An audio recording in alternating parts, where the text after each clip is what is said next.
Hey, Margaret, just let me know when I'm live.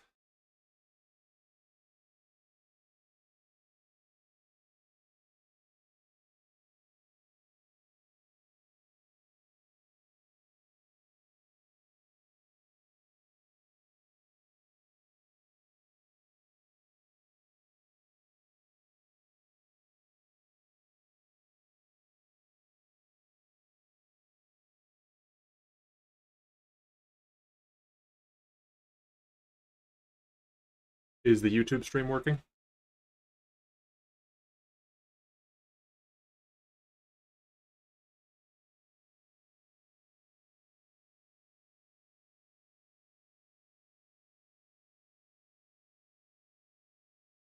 This went live. Awesome.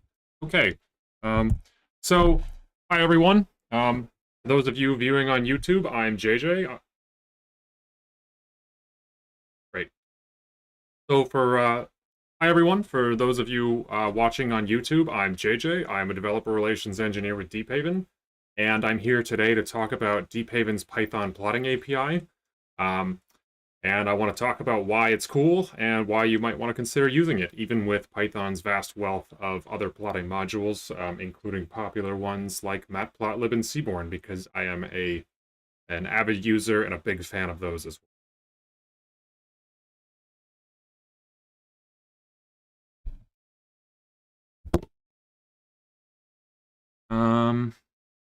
It says there's sound and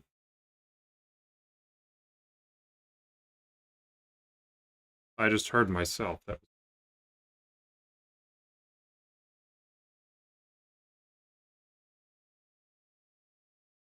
not had this issue.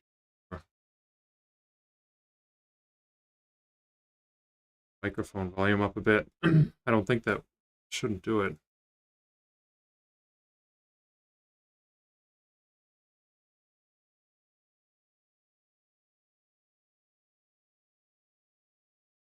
Still nothing, Margaret?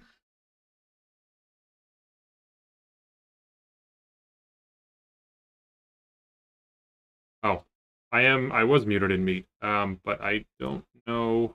No wonder why Margaret couldn't hear me when I was asking. Yeah, I'll give it a minute. Usually the stream is about 20 to 30 seconds behind anyway, so just let me know.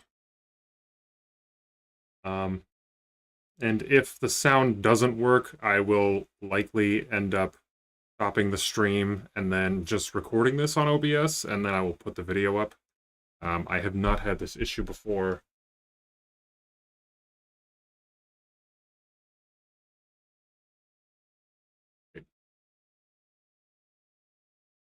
Okay, the stream itself was muted in YouTube Studio, which I don't know why. Okay, awesome. Nope, that's okay. Yeah. All right, well, just let me know if there's any issues. And if that's, but with that said, I will actually get started now. Okay, so hi everyone on YouTube. I'm JJ. I am a developer relations engineer with Deephaven, and I'm here today to talk about Deephaven's Python plotting API. I want to talk about why it's cool, why you should use it, and also, why I use it even as someone who is a staunch user and an avid fan of other Python plotting modules like Matplotlib and Seaborn and ggplot and stuff. So I'm not here to tell you to stop using those things and use Deephavens instead. Rather, I'm saying you should add this to your repertoire of plotting tools. Another thing is that this API is not just available in Python. Deephaven's Groovy client has all the same features, but I will be focusing on the Python client today since I am a Python data scientist at heart, and just because there's all the other Python plotting modules out there. So what is Deephaven.plot? Well, Deephaven.plot is Deephaven's plotting API. It is built to work with Deephaven tables. So that's one reason why it's really easy to use within the Deephaven experience. So when I say built to work with tables, it is built to source data from tables. So in one line of code, you can source data from a table and plot it in a variety of different plot types and then show it in the console, as I will be showing later in this learning session. And one thing that comes with that is that these plots handle real-time data with absolutely no extra work. The only extra work will be if you want to add some additional formatting to the plot or maybe spice it up a little bit, but that always takes a little bit of extra work regardless of the plotting module that you choose to use.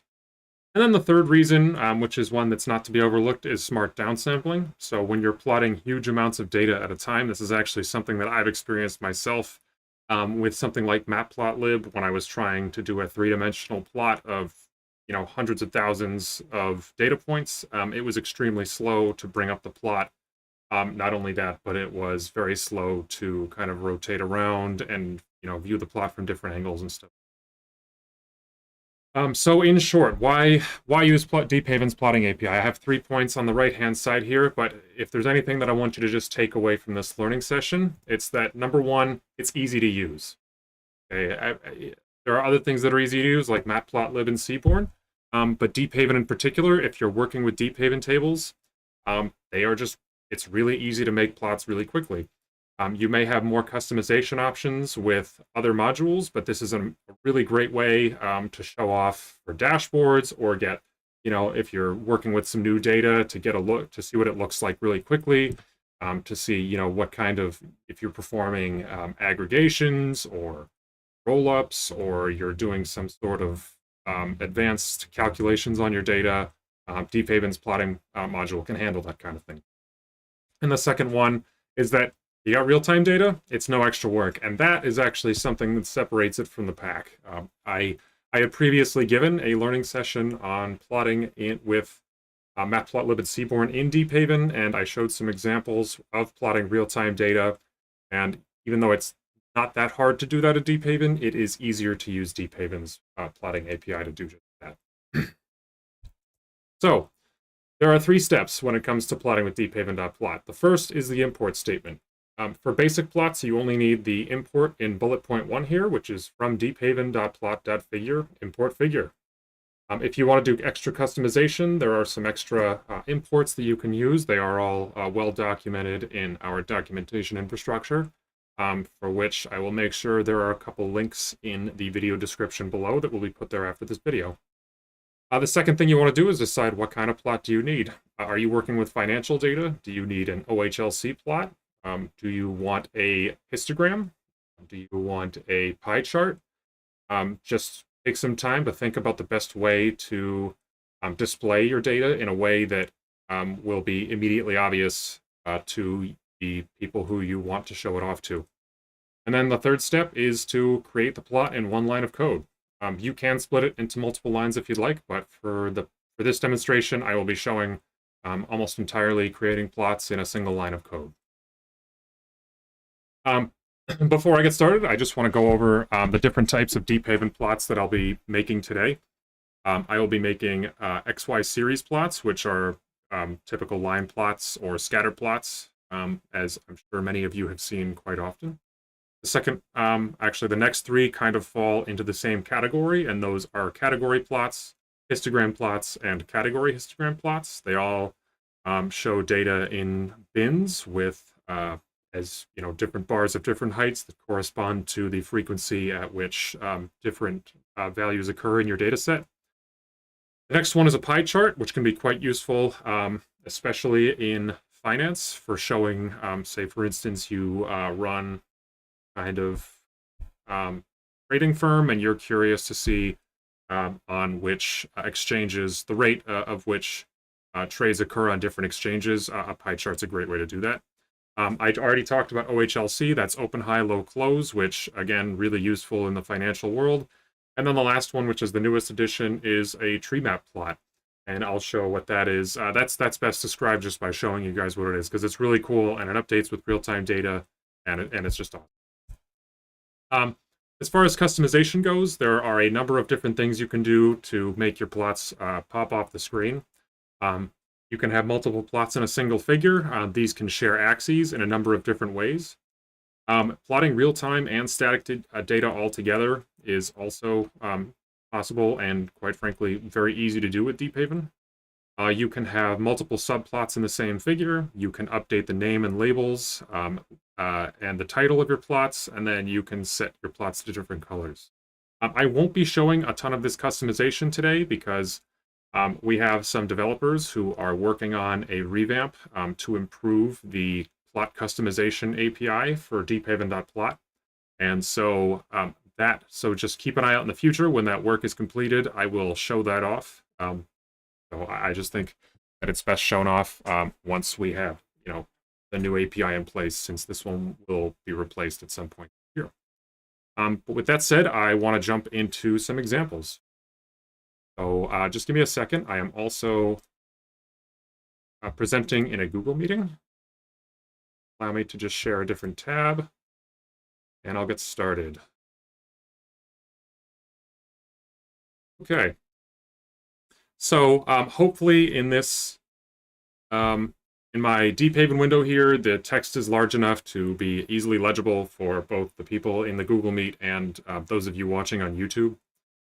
So I have several different examples here. The first few, I'm just going to plot static data.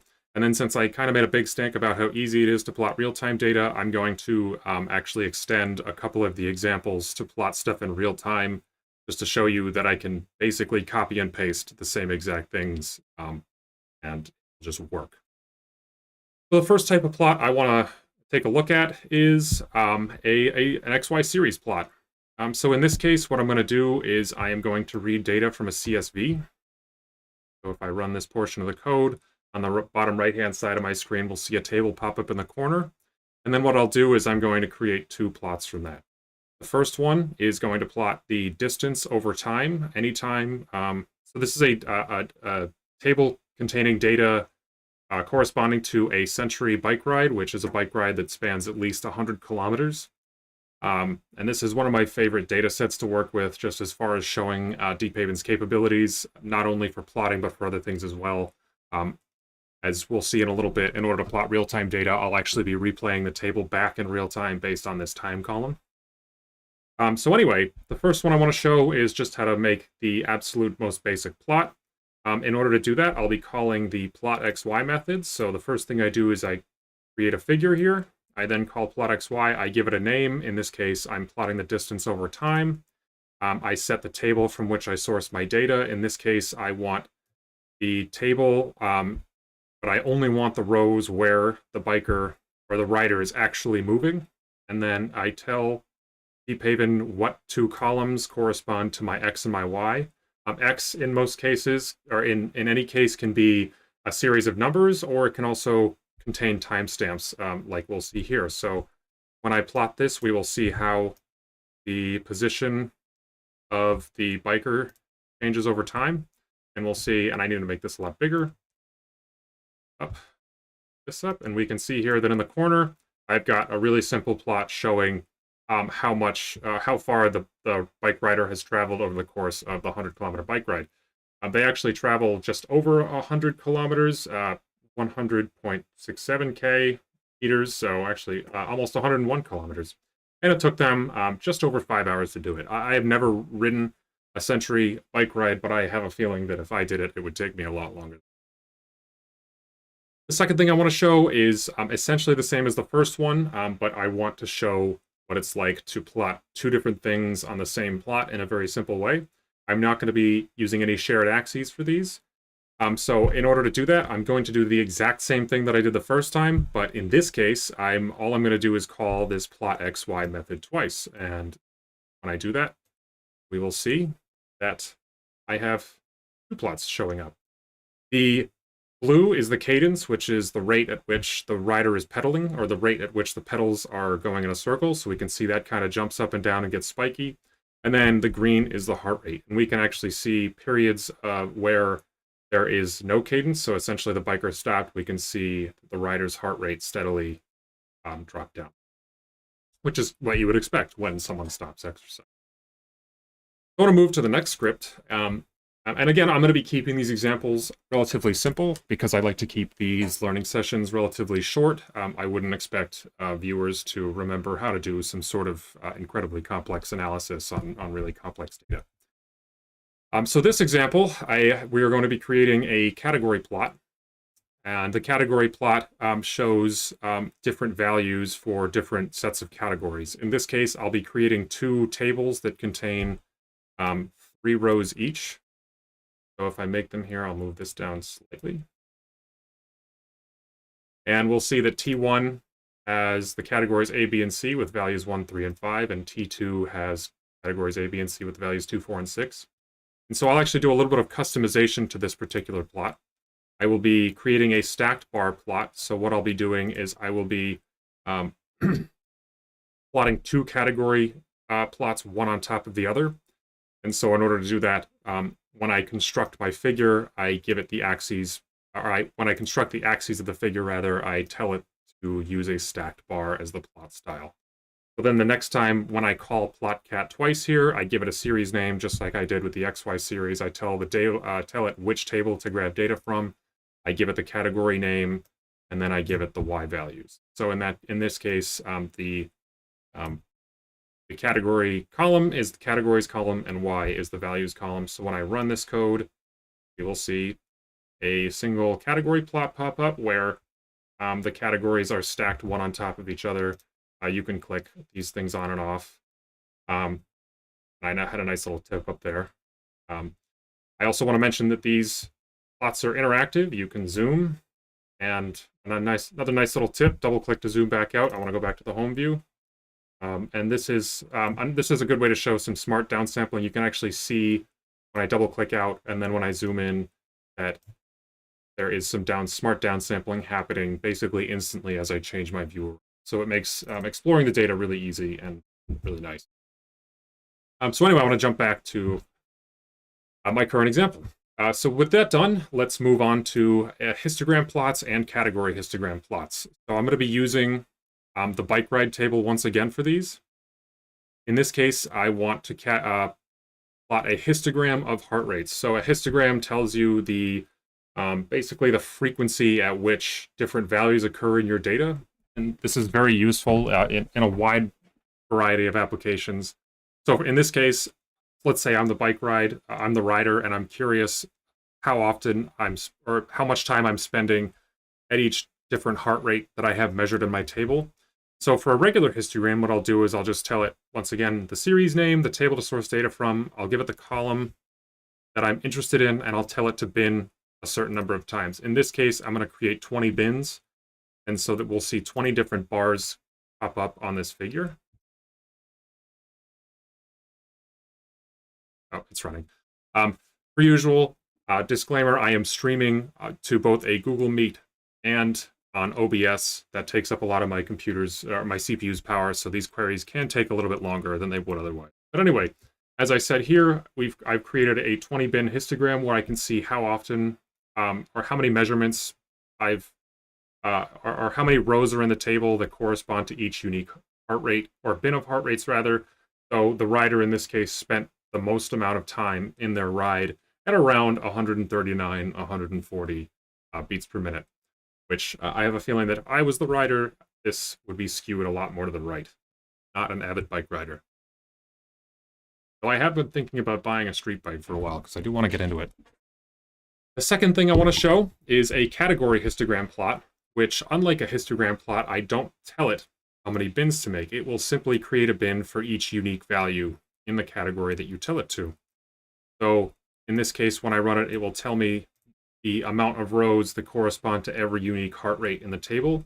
And we see the same findings here. The most of the rows, or the most rows in the table, have a heart rate of 139. And we see this almost even looks slightly normal in distribution, even though it's skewed a little bit more to the left. We saw the rider took a few breaks in there, so it's not surprising that, given that they spent a bit of time taking some water breaks, that there's more observations with the lower heart.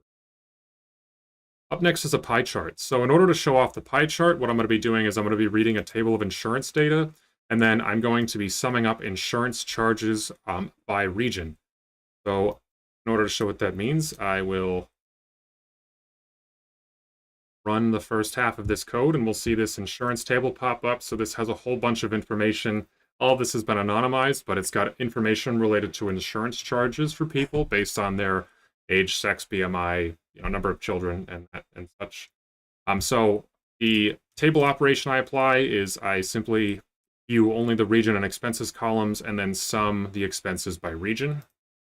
And so we see here, you can take a look at that, and we can see the amount of total expenses by region in the table. So this would be very well shown by a pie chart. So in that case, I will create the pie chart in once again, one line of code. I've got some line breaks here just to make so that I don't have to scroll too far to the right.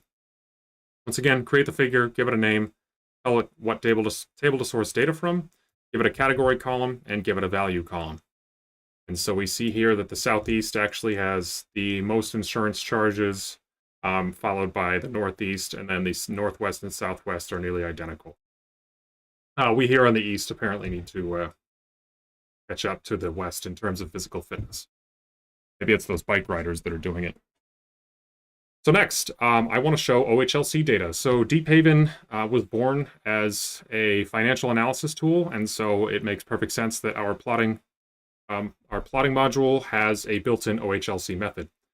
So what I'll be doing is I will be reading a table of crypto data, and this crypto data contains crypto trades from September 22nd, 2021. And it has the instrument, which is just the coin and the currency. It also has the exchange for each one. It has the size, and it has the price per coin of the transaction itself. And so what I'll be doing is I will be aggregating, performing a combined aggregation. I'll be calculating, or I'll be doing the last, the close time is the last of the timestamps. The open time is the first of the timestamps, and then I'll be finding the max price and the minimum price, and those could correspond to the close time, open time, and the high and the low. So I'll construct this list of aggregations, and then I will do a little bit of bookkeeping on this table just to make it look nice.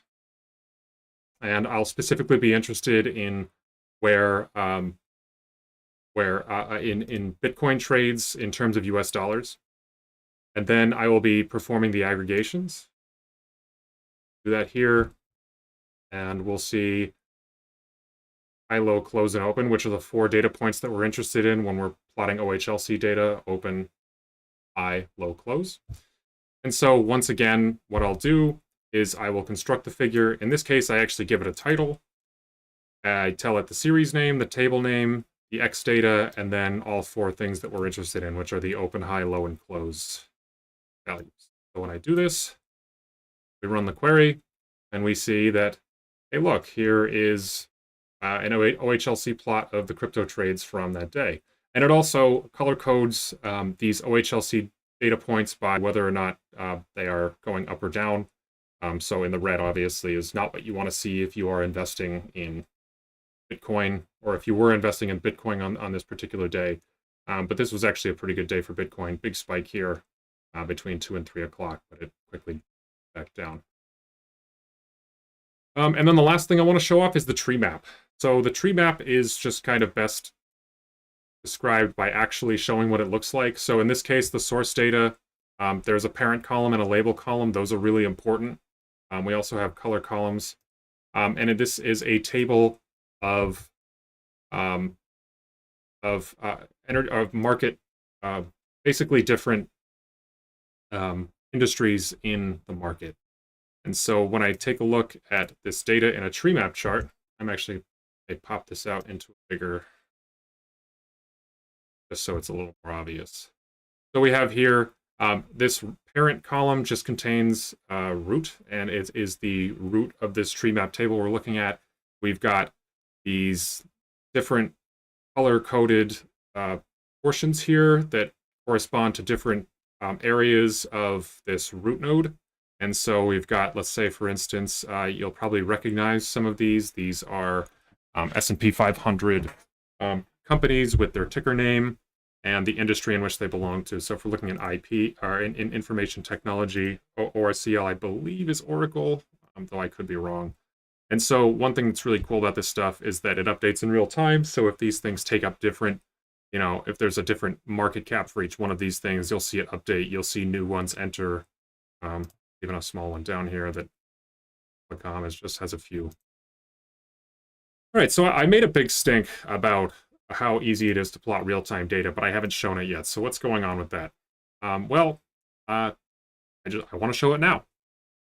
So in order to show it, what I'm going to do is I'm going to actually replay the bike ride table so that the data is ticking in real time. So here's a few lines of code, and we'll see here that now we have some ticking rows in this bike ride table, which I've called real-time bike ride. But I haven't done any plotting yet. And that's because what I'm going to do is I'm going to copy and paste the code that plots data from the first script that I ran, which is the XY series. I'm going to copy and paste these two things. And I'm going to go back to my dynamic script. And I am going to paste. Oops. As I said, the streaming on two different things at once is quite intensive on the CPU.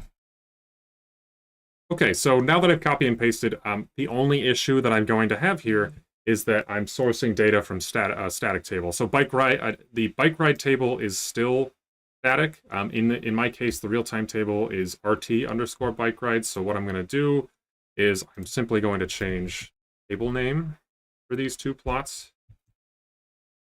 And I'm going to change the plot names themselves. Since these plots are not static, I'm going to call them dynamic. And so when I run this code, we will see that I changed nothing except the data, or the tables from which I source data. And look, I have real-time updating data in a plot that I can poke around in. I can go back to the default view, and all of a sudden it's ticking again, nice and easy. As this plot gets large enough, it'll start doing smart downsampling. We can see how the rider is moving over time, how much distance they've traveled. We can see here in the first minute, just under 2 minutes, they've already gone, 400-ish meters. So well on their way to 100 kilometers, but they've still got a ways. And we can see how their their heart rate starts a little bit lower. The cadence is changing. This is how hard they're pedaling. So it's a good way to look at that stuff. Yeah, but the point I want to get across there, is that this stuff it's just, if you have real-time data, you don't even have to think about it. You can plot it all the same as if it were static. And then the last thing that I want to show is I talked about customization. I just want to show how to create subplots on figures. Let's say you have two things that are completely different from one another, and they don't really belong in the same plot, but they belong right next to each other. I mean, you could create just two separate plots and then move them around in the console window as you please, but that's not really what you're looking to do. You want these to be always next to each other. So for each one of these examples, what I've done is I've created a figure using the figure class that I import here. And so I haven't actually passed any parameters in when I create the figure itself, but if you decide to tell it how many rows and columns it will create the figure with a number of subplots. And so in this case, what I'm going to do is I'm going to create static data first. Right. It's hard to tell. My computer is struggling to keep up. In fact, what I'll probably do is turn off that table replayer. So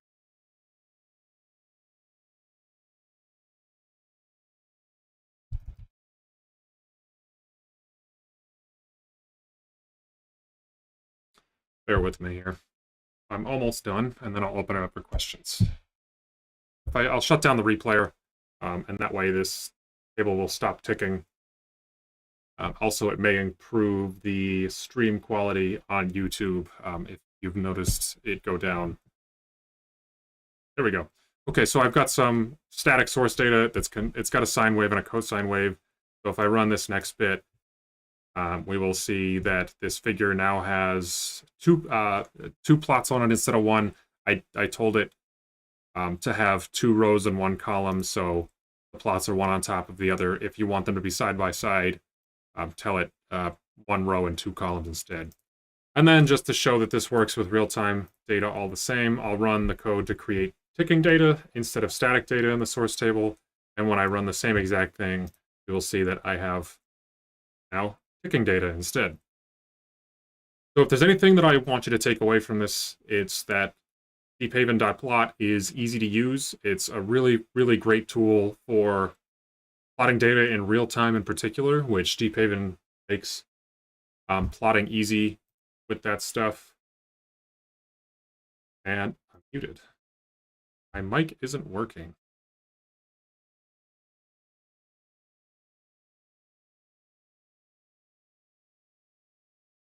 Oh. If you can still hear me on YouTube, that's all I have. I will open it up for questions, and I will troubleshoot in the Google meeting. And with that said, let's open it up for questions.